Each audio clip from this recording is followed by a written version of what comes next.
Alrighty, hey everybody, welcome to NycosRPG, and it's just another day. Today is just another day in, drumroll please, Chuntroa. That name may or may not be known to you. If you are familiar with the world of Nykos, it's literally on top of the world. It's very close to the Arctic Circle equivalent. And today we're going to be going over some of the lore and background of it. I do have a special guest waiting in the wings. He's been with us a couple of times, and you guys are going to get to know him pretty well because I would say he probably is one of the best foils that Nykos has. I'll go into more details on what I mean by that here in a minute, but his handle is Abletop, and I call him Scott. Hello, Scott.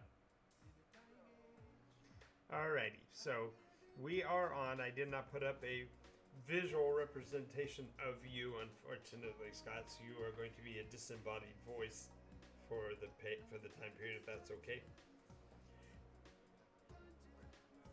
Well, yes, but as long as you quit while you're ahead, we'll be fine, right? Ba-doom, ching. All right, so we are going to switch to the map view so we can look at where Chuntroa is. If you have a copy of NycosRPG, the enhanced edition, you already have this map, although this one here has been updated and has a few more places on it as my adventuring groups are keep discovering more and more of the world. I don't know how that happens. It's sure random chance, I'm positive. But as you see, the green check mark for our travels today is in an area that on the current map hasn't yet been explored by adventurers, so it's only known as the Shattered Stones. And that area, that region, is basically the equivalent of the North Dakota Badlands on steroids. So the mountain range in that area literally was torn asunder by a mighty duel long ago between a horrible monstrosity. Yes, as far as the branding, it was a branded monster by a certain company that is endeavoring to regain its intellectual property rights. So I will not be naming the beast, but it was engaging with good King Ash in the 5th iteration and literally broke the mountain range down into its component rubble. And they, as in The Princess Bride, they ranged all over, and so the entire northern steppes of the El Sadar Peninsula became the Shattered Stones, that as they're known today. So let's go, as I normally do, I go through each of these locations iteration by iteration, and I've got to check something, make sure my audio's working. Yesterday or the day before, we had a nearly silent episode, and I want to make sure my sound is good. Can you hear me okay, Scott? Yeah, I can hear you right Okay. Well, okay. Yeah, I'm only concerned because Discord's connections are not the same as these, so I'm going to sit closer to the microphone just in case. But the area that currently is known as Shattered Stones, formerly known as Chuntroa, I do hear a radio in the back, so Scott, we may have to have you cut out because I can't have that. So if you would stand by, and we'll talk after the show, but you can listen on Discord until listen on the actual YouTube channel. Yeah, listen on Twitch till then. I apologize. And if there's any problems with the sound, then pop back in and let me know. But I'm hoping that it's okay, and you and I will talk after, but I just can't have the extra burbling, because if there's any media material that comes across there, I can get a strike, and I don't want that. So, alrighty. So, We will talk to Abletop after we get done with the primary episode. So, back to Chontroa. This area in the first iteration was virtually unexplored, and I would say literally unexplored because it hadn't been mapped yet. The iterational shift from first iteration to second iteration occurred when I took a few select school days in my sophomore year and built the actual map of Nycos. And at that time, there hadn't been any adventurers up here, and so I plotted it out as an area from whence a large number of orc tribes would come. Now, this was in the era of advanced Dungeons and Dragons, and so I had used the random tables generator in the back of the Dungeon Master's Guide to establish the baselines for what was in on each different region. So it was just simply marked up for the orcs. And being a big fan of Tolkien, I really particularly appreciated the Uruk-hai, the orcs of the White Hand, the hybrids that had been manipulated and created by Saruman, and particularly because of their ability to travel during the day and things like that. So the Shattered Stones, being a rough terrain with lots of ridges and hills, made it optimal for the various orc raiding parties, and they festered and grew in that area throughout the first iteration and were uninterrupted, I would say, by persona groups. So as we move in from first iteration into the second iteration, the Eldrin population, which was functioning as a diaspora, they were spreading out after the initial destruction of Nyx way back, and therefore there were considerable numbers of conflicts between the advancing Eldrin population moving across the peninsula of Elsadar and moving up into the, I guess it would be the isthmus of Elsadar, moving up into the area of the Uruk holdings, and they were none too kind to the invading forces, and several great battles were fought in the area now known and marked on the map as the Daemon Scar. And these Eldrin forces were fundamentally forced south of the mountain range below Florin. Florin, of course, wasn't yet even a city, and they were pushed through an area known as the Dragonbone Pass, which meant that they had to deal with several rather nasty dragon landholders up in that area. And they actually made contact with the first of a group of giants known as the Ordnung, and they had their first peaceful pact at High Point, which was a hold of a frost giant Jarl in that time frame, and more on that in later iterations.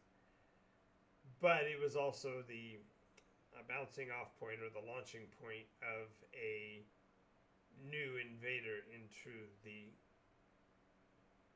Shattered Stones, and that was the Ordnung itself had sent several dispatched scout groups to help determine safe passage routes for the escaping Eldrin, as well as the once again increasingly curious and adventurous human mortal populations that were streaming through from the west. And in this second iteration, the Uruk, the orcs of the time, first started to engage with the various other species in the valley, and one of them were the great grass spiders. Prior to the shattering of the stones, back when the mountain range was still here, the steppes of Chantra were generally open plains. It was like the equivalent of the American High Plains, the areas of Montana and Wyoming and Idaho, far to the north of the Great Plains, and yet was optimal grazing lands for herbivores. And one of the primary carnivorous species of the era in that era were the grass spiders. And unchecked, the grass spiders were almost like the American whitetail deer population. They rather easily ran amok and ran themselves into problems with starvation and just basically depleting any food sources in the entirety of the steppes of Chantra. So, and this naming of Chantra was actually in reference to an ancient, I'm talking incredibly ancient, dragon who, for some reason, had been crippled. Its wings had literally been ripped off by very bad people, and therefore it was arguably one of the most angry and despicable draconic beasts, and it was known therefore as Shun Tra. And as you know, the holdings of dragons on Nykos generally end their names with the ah sound. So, for example, Tio Ra in the south of Growlin and Valo Ra in the north reaches of the Silverblades.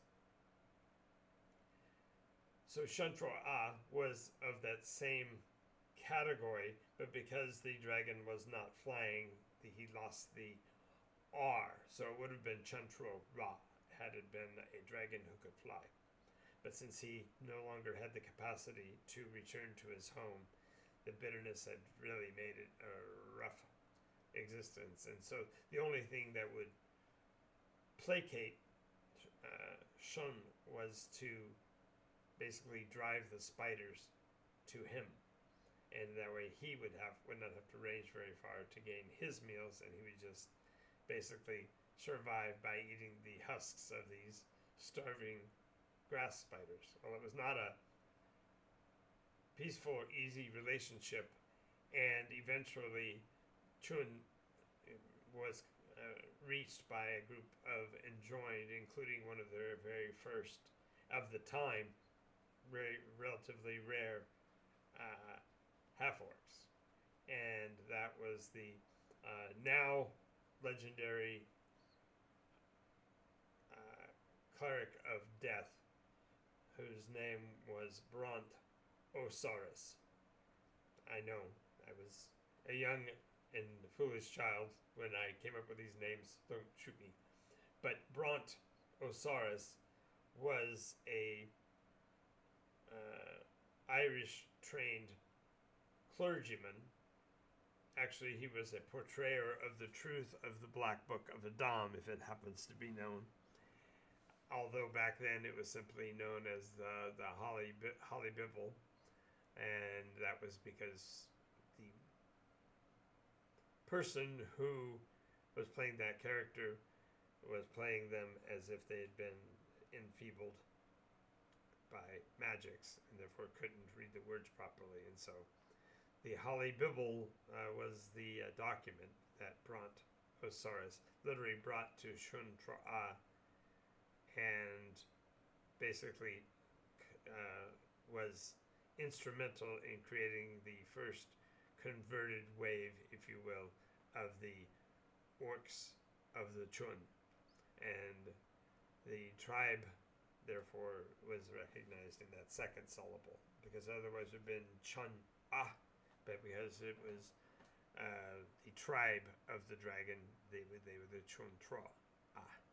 Hence the naming of the area, and the name has stuck fundamentally ever since. Now, back in that period, in the second iteration, the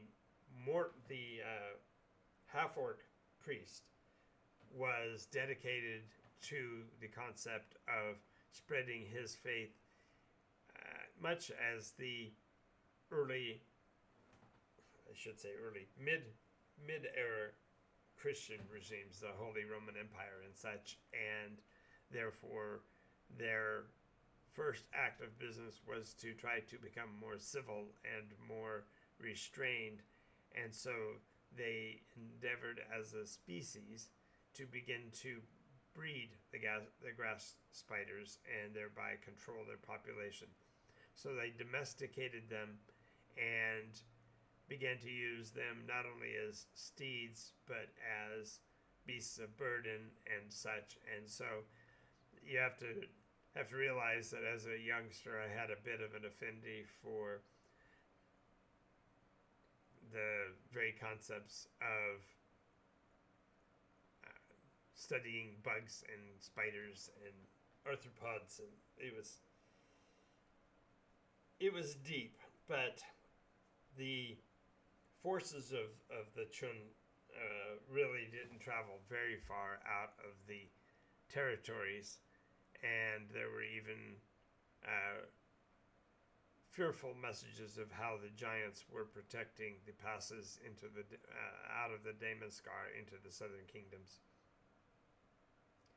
And so the peace that developed between men and giants kind of put a kibosh on the eastward expansion, in particular, of the tribes of the Chun. The iteration ended with virtually no adventuring groups passing through other than along the periphery because of the fear of the Chun and his terrible temper. So it wasn't until after his passing and the beginning of the third iteration that we see true interaction between the what I now had gone to calling Rook. The Rook population, therefore, that spanned the area now known as Shattered Stones, were a tribal people who operated small bands that traveled across the steppes, not too dissimilar from the High Plains North American tribes once they had acquired steeds in like fashion. The tribes of the dragon, they were warlike, and they did raids on each other and such, but they were starting to foray further and further into the south, to the point where they had actually taken over the area that is now on the map shown to be Olmaria.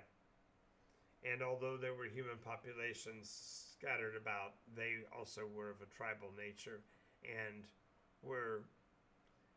they weren't at peace with the Rook, but neither were they being hunted out of existence. They just kind of had an uneasy agreement to share the land, since the mortals were much more involved with agrarian activities, and the Rook were very much into raids and prowess by horseback and such. And what's really particularly interesting is that because of the fact that there were yet no giants in the plains of Corum, the Shantrua orc numbers continued to grow, and they expanded into and controlled the vast majority of that central plain north of the Wilderlands. It was therefore quite revealing to show that as the Rook population moved south and west, the Eldrin population was continuing its trek north and east, just on opposite sides of the mountains.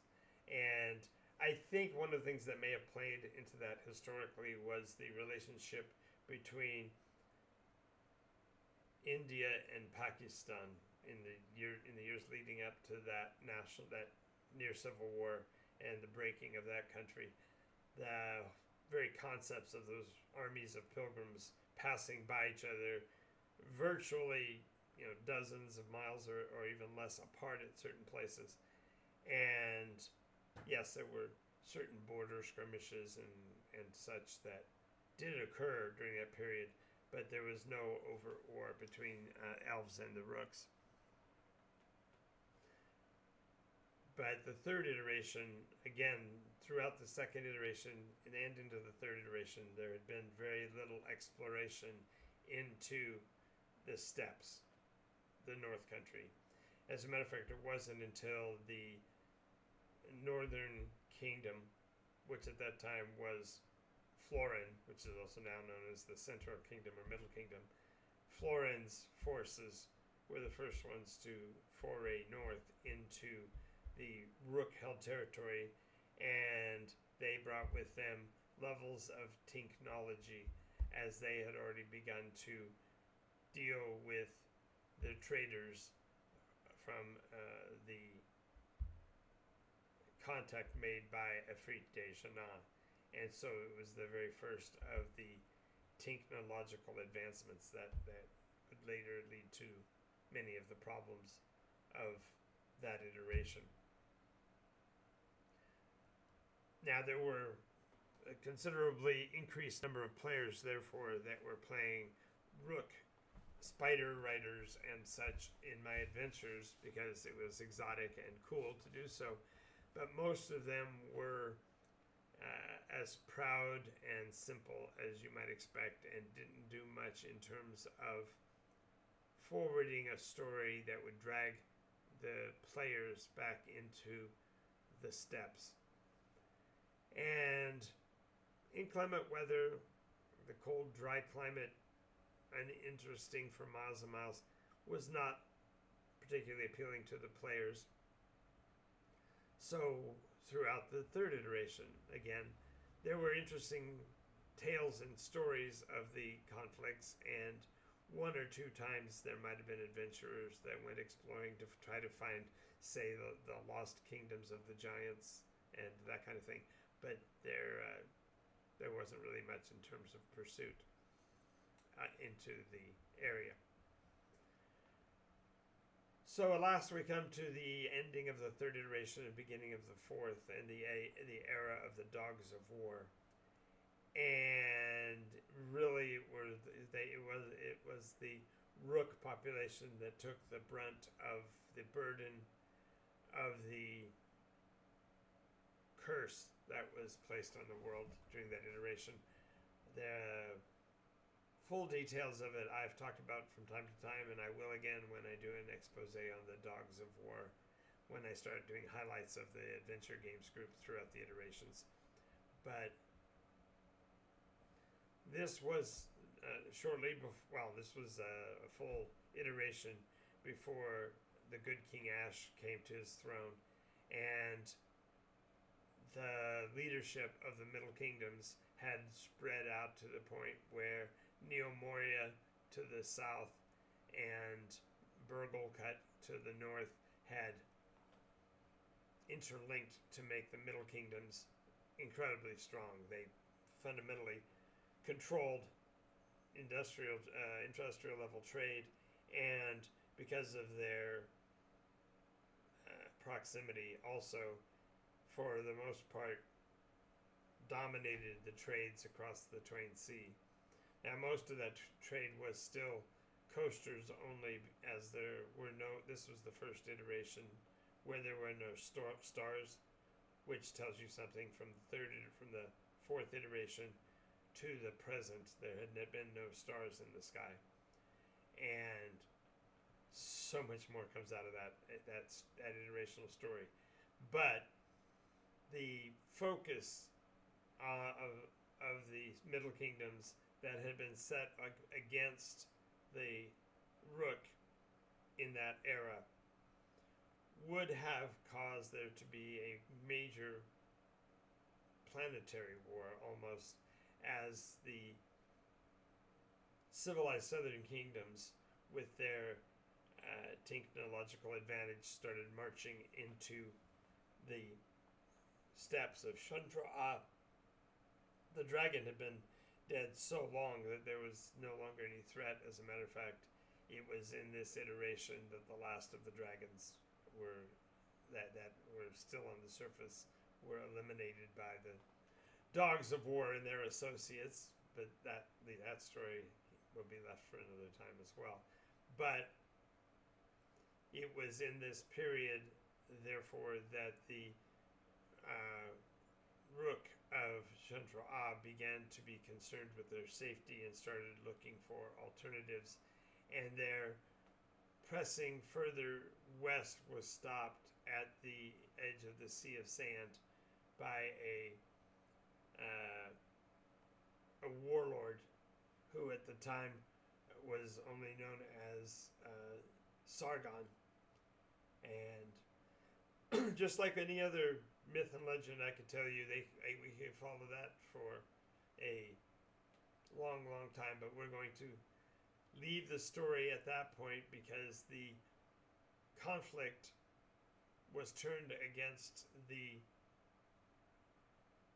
new found allies. You see, in that third iteration, humanity had determined that the only way to stop and get to find their way home, which had been the ancestral purpose of the second iteration into the third, was to try to get the human population back home from Nykos. And their first attempt had created the gateway known as the Dream Prism. And when that failed, the collapsing regimes of the third iteration dismantled the Dream Prism, and for fear of the gates being opened again and bringing even more devastating beings beyond the six that had already crossed over. Did I say 6 or was it 7? I don't remember. That's my story, and I'm sticking to it. The existence of the daemon in that iteration, therefore, had been somewhat of a threat, but it wasn't until the Rook actually accepted as their leader a certain warlord, and we are going to leave that alone for now. We will come back to that. But there was a great warlord who brought peace to the steppes of Shantra and established the now established city-state of Bastion. And we will go a lot more detail when we get to Bastion, when we get down to the 7th iteration. But during this period of the Dogs of War and their changing of history and the curse that was laid upon our former ally, shall I say, in the form of the Arlem, that triggered drastic changes, including the collision of the 3 continents, as it was discovered that the artifacts of that iteration, the chunks of the Dream Prism, had individually been used to produce engines. I'll let that sit for a second, but these engines were critical to, I guess you would call it, plate tectonics, and the sundering of the world at World's Edge out by Mantua, and the expansion of the continents to the maps as you see them now, and the shrinking of the Twain Sea due to this, was all associated with these engines. So the dismantling of the devices to get their composite parts and to build what they thought would be the weapon of the age there in the end of the 4th iteration, did succeed in the obliteration of a species, and it wouldn't be one that you would expect. So we will carry that out until we start talking about the species.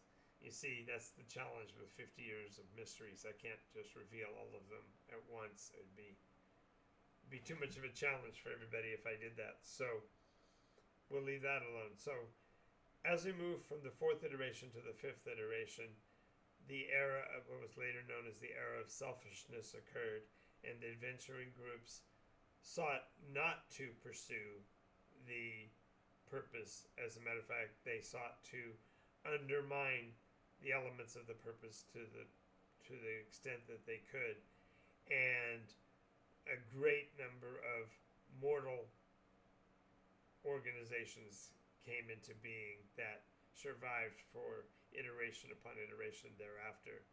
The 7 pirate princes, the seven descendants of the first pirate king, divided the area of Barbas into its composite parts, and also occupied the southwest coastline of Thrallin, and the southeast corner of Yarlin, so that the area is now known as Canaveral. That used to be a pirate king enclave known as Bylos, and Tenerife in the city, the last city-state of Zenobia, was the domain of the 7th prince of the seas.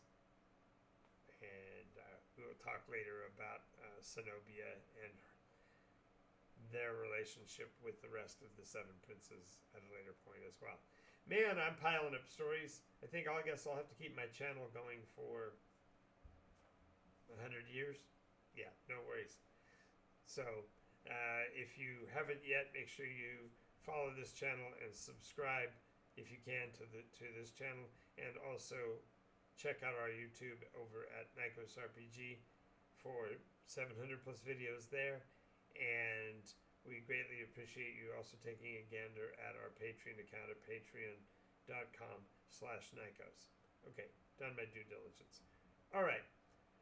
So now, from the 5th iteration, this age of selfishness, Chentra falls into the disarray known as the Shattered Stones. Good King Ash rises and then falls, and in the process establishes the Middle Kingdoms for close to 1,000 years as the center hub of all civilization. It is only now in the descending thralls of that era. The area of the Shattered Stones now has changed its geography. The Rook have been dispersed. The Aruk and the Maruk now operate separate from one another. The Maruk also having been the first species to literally sail off the edge of the map and didn't return for nearly half of an iteration. And trust me, their return was itself a revelation of sorts, and I think you can see that if you get kind of an eye for the purpose. But that return led to the development of the 2 dragon keeps on the 2 continents, Tiora's Watch on Crawlin, and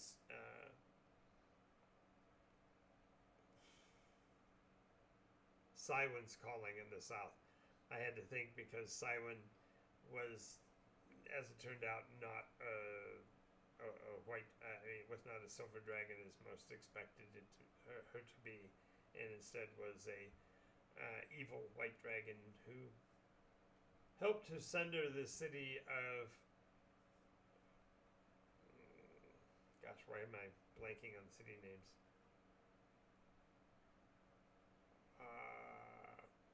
I can see where it used to be. I'm looking right at the hex where it once was.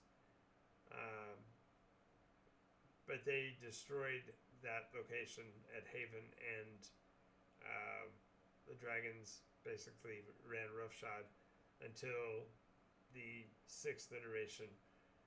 And it was in the early 6th iteration that the engines were finally brought under control, and peace was returned at the cost of dragonkind.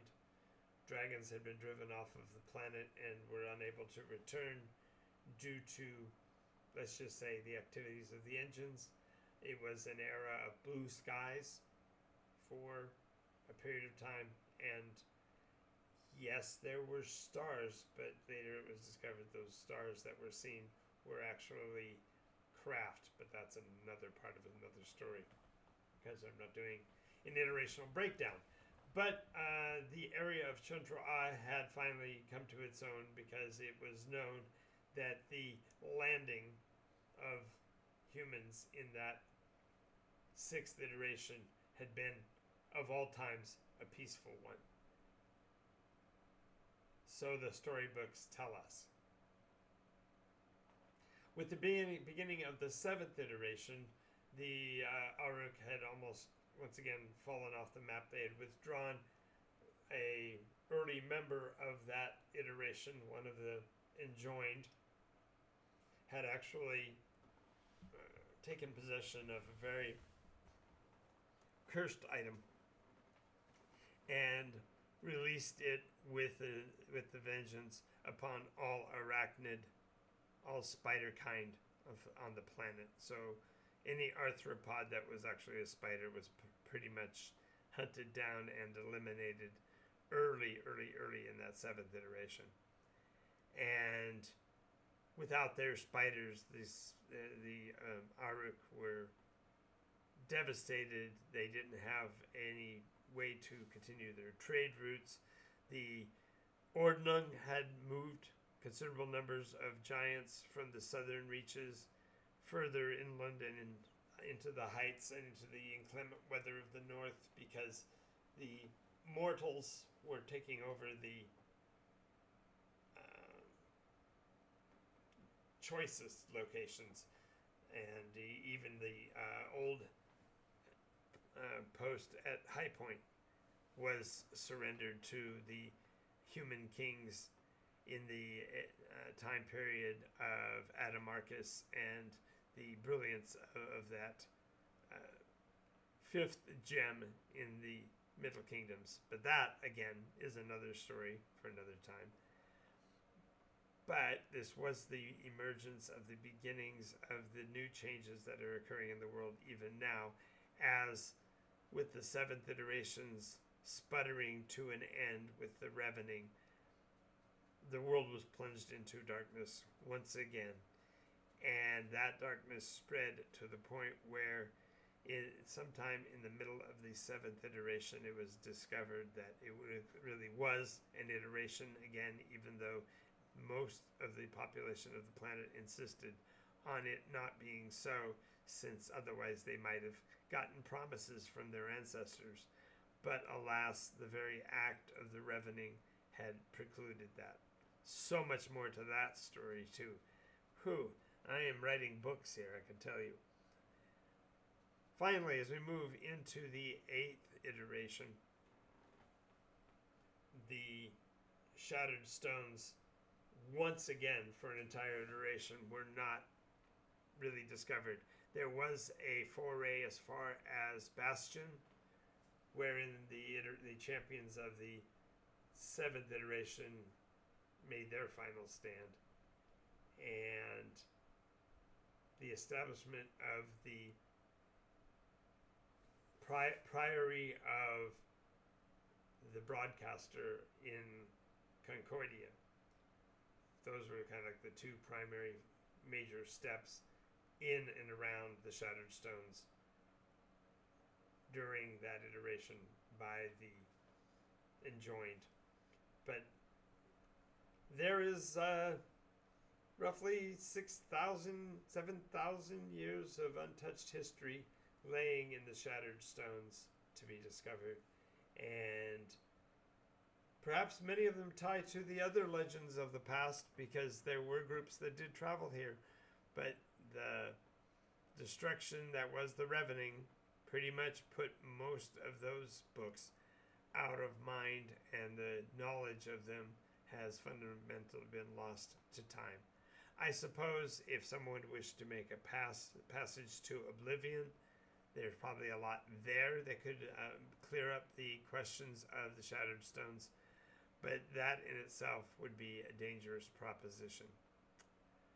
So, as we are now entering the 9th iteration, we have an adventuring group in Potiphar, we have an adventuring group in Florin, and we have an adventuring group currently in Elsadar. So, the Middle Kingdoms are definitely represented, but so far in this iteration, there has not been any adventuring into the area of the Ordning.